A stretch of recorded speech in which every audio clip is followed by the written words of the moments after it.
এতিয়া আমি ফ্ৰণ্ট পাৰ্টটো কাটিং কৰিবৰ বাবে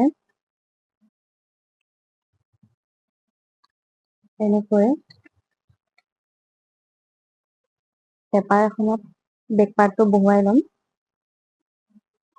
আৰ্মহোলৰ ছাইডটো মই নিজৰ ফালে ৰাখিছোঁ আৰু পিঠি ছাইডটো মই সন্মুখত ৰাখিছোঁ। এতিয়া চাওক এনেকৈ চাৰিওফালে আগ দি ল'ম। চাপটো বহুৱাই ল'ম মই।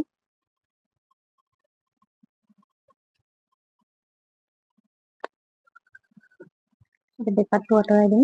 এডাল মই অলপ দীঘলকৈ আৰু অলপ টানি ল'ম। প্ৰথমে আমি ফ্ৰণ্টৰ ডিঙি ছাইডটো চেপ দি ল'ম। ফ্ৰণ্টৰ ডিঙি দিশটো আছিল 6.5।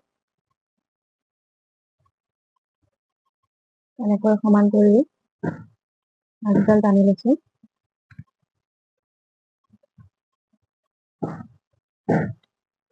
তাৰপাছত আমি পিঠি চাইডে 1.5 ইঞ্চি এক্সট্ৰা ৰাখিব লাগিব কটৰীৰ বাবে।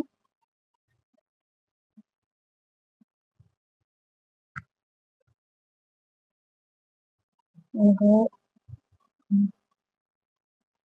মই এই আঁচডাল দিবৰ কাৰণেহে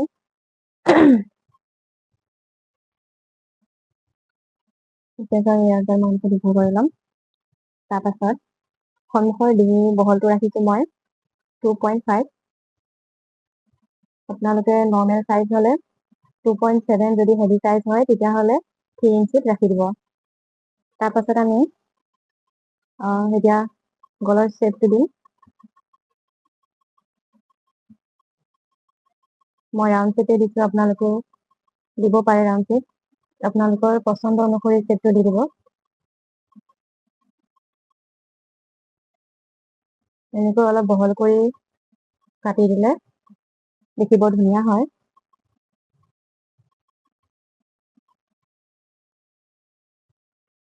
তাৰপাছত আমি কটৰীৰ বাবে এটা জোখ ল'ব লাগিব।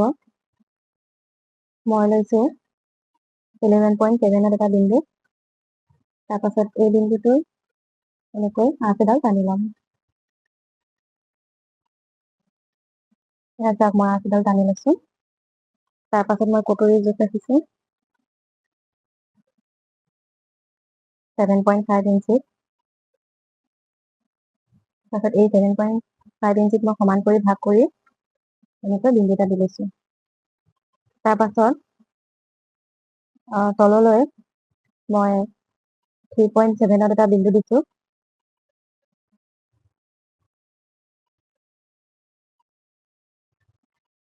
এনেকৈ সমান কৰি বিন্দু দি ল'ম।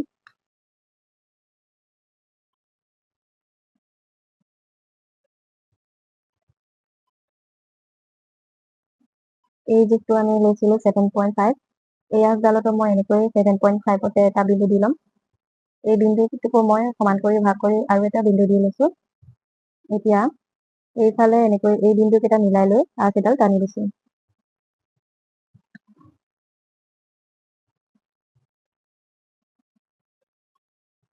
তাৰপাছত কটৰী শ্বেপটো দিবৰ বাবে মই 5.5ত এটা বিন্দু দিছোঁ আৰু প্ৰথমে মই এনেকৈ ডট ডট কৰি এনেকৈ দি লৈছোঁ।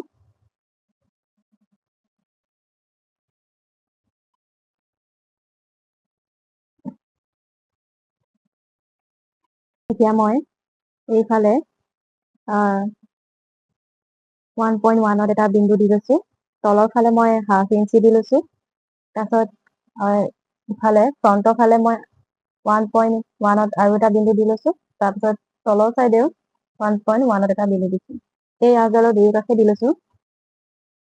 মই আৰু এবাৰ কৈ দিছোঁ, যিটো আমি কটৰীৰ জোখ লৈছিলোঁ সেই শ্বেপটো দিবৰ বাবে এই আঁচডালৰ ওপৰত মই 1.1ত এটা বিন্দু দি লৈছোঁ। তলত মই 1/2 ইঞ্চি দিছোঁ। তাৰপিছত ইটো চাইডে মই 1.1ত আৰু এটা বিন্দু দিছোঁ আঁচডালৰ ওপৰত, আৰু আঁচডালৰ তলতো একেই 1.1ত এটা বিন্দু দি লৈছোঁ। তাৰপিছত এই বিন্দুকেইটা এই মধ্য বিন্দুটোৰ সৈতে মই মিলাই ল'ম।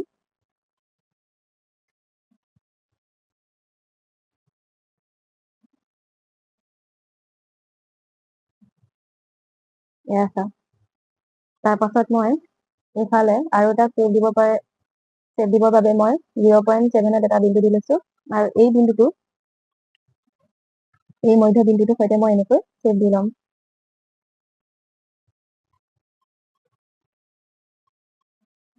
মই যিটো পদ্ধতিত কাটিং কৰো সেই পদ্ধতিটোত কটৰী এবাৰতে ওলাই যায় আৰু এক্সট্ৰাকৈ বেলেগ এখনত কটৰী কাটিব দৰকাৰ নাথাকে। তাৰ পাছত আমি ইফালে এইটোক সমান কৰি ভাগ কৰি ল'ম।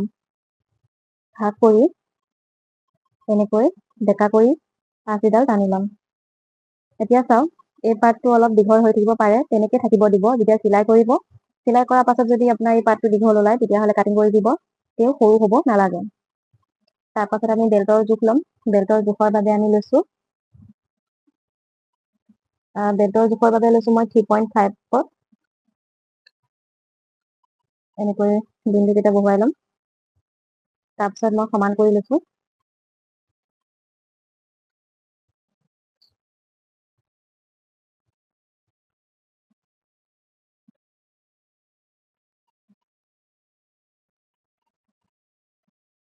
বহুত সহজ হয় এই পদ্ধতিটো। তাৰপাছত চাওক, এনেকৈ বেলপাতৰ বাবে মই এনেকৈ বেলপাতটো বহুৱাই লৈছো। তাৰপিছত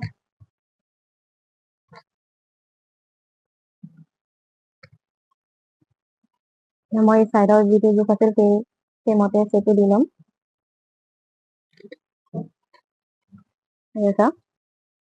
এতিয়া আমি আৰু এটা কাম আছে, আৰ্মহোলৰ ফালে ফ্ৰণ্টৰ আৰ্মহোলৰ অলপ শ্বেপ দিব লাগে। এই শ্বেপটোৰ বাবে মই 0.2 ইঞ্চি এনেকৈ ভিতৰলৈ কাটিং কৰি দিম।